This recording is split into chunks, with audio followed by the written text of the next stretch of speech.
Here's something that most doctors will never tell you. Drinking more water during the day could actually be making your nighttime bathroom problem significantly worse. And the way you time your hydration may be doing more damage to your sleep than anything else in your daily routine.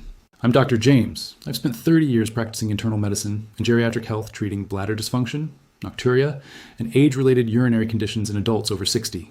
I've worked with thousands of patients, men and women, most of them over 60, who came to me exhausted, frustrated, and absolutely convinced they had a serious bladder disease.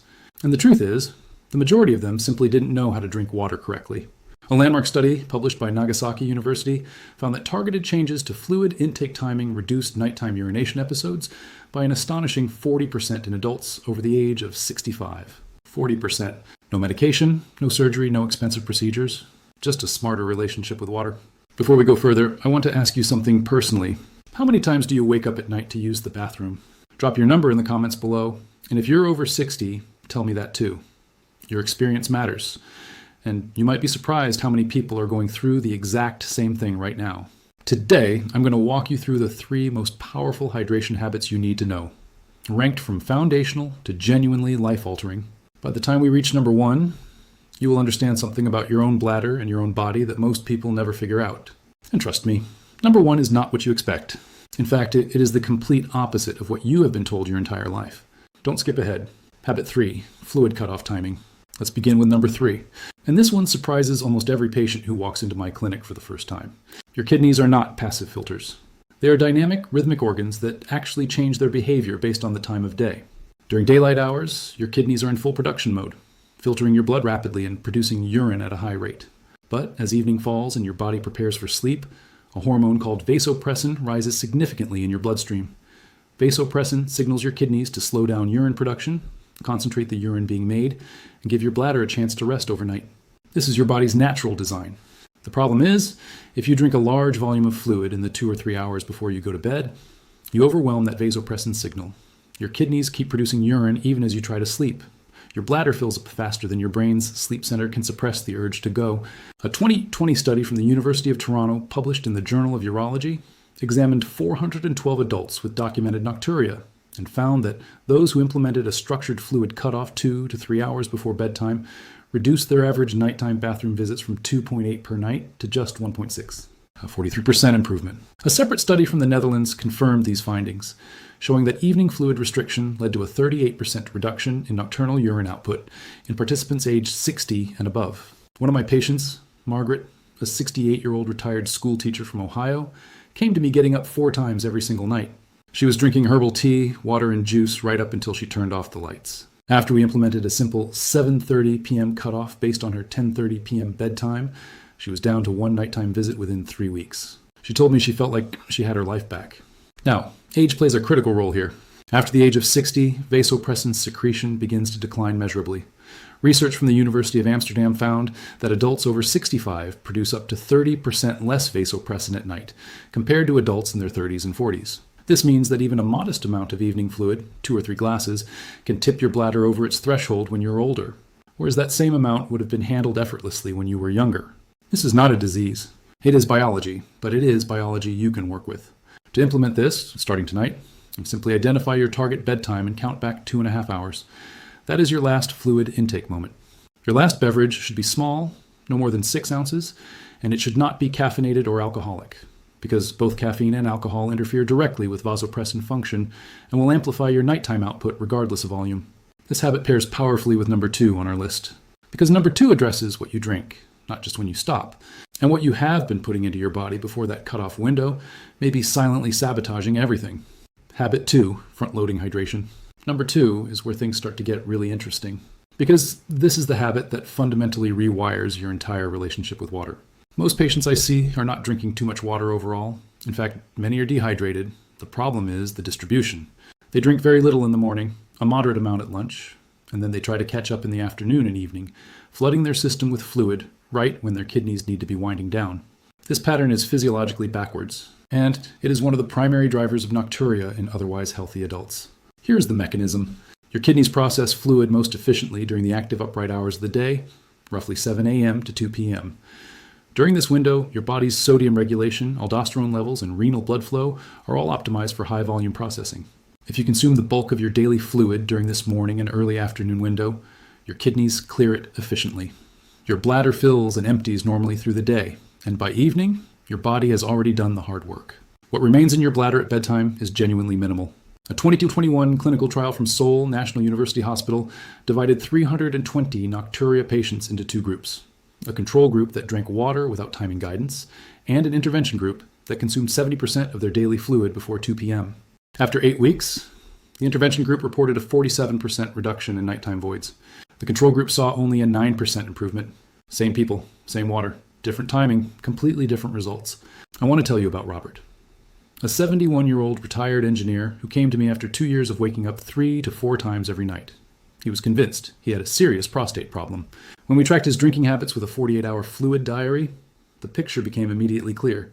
He was drinking fewer than 400 milliliters before noon, and then consuming almost a liter between 6 and 9 p.m. We simply flipped his schedule. Large glass of water first thing in the morning, consistent hydration through the day, firm stop at 7 p.m. Within 6 weeks, Robert was averaging 1 nighttime void, down from 3.5. His sleep improved dramatically. His energy returned. He told me it was the simplest thing that had ever made the biggest difference in his life. For those of you over 65, this front-loading strategy becomes even more essential. As we age, our thirst sensation weakens. This means older adults frequently underdrink in the morning because they don't feel thirsty, then overcompensate late in the day. Breaking this cycle is one of the most powerful things you can do for your sleep tonight. Here is how to start immediately. Tomorrow morning, before you have coffee, before you check your phone, drink a full 8-ounce glass of water. Then aim to drink another 2 glasses before noon. After lunch, taper off gradually. By 5 p.m., shift to sipping only. This does not cost you anything. It does not require a prescription. But here is what almost no one talks about, and what I consider the single most important discovery in nocturia management in the last decade. Number 1 is not about when you drink or even how much you drink.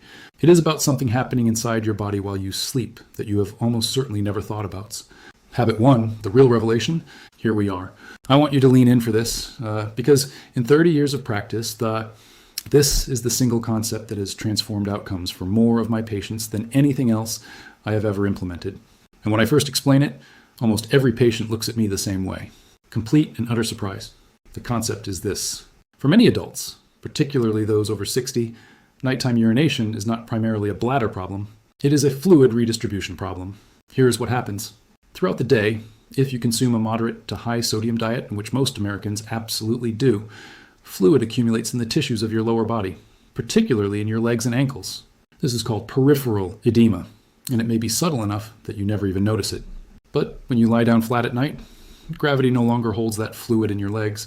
It redistributes upward, re-enters your circulation, travels to your kidneys, and is filtered directly into your bladder.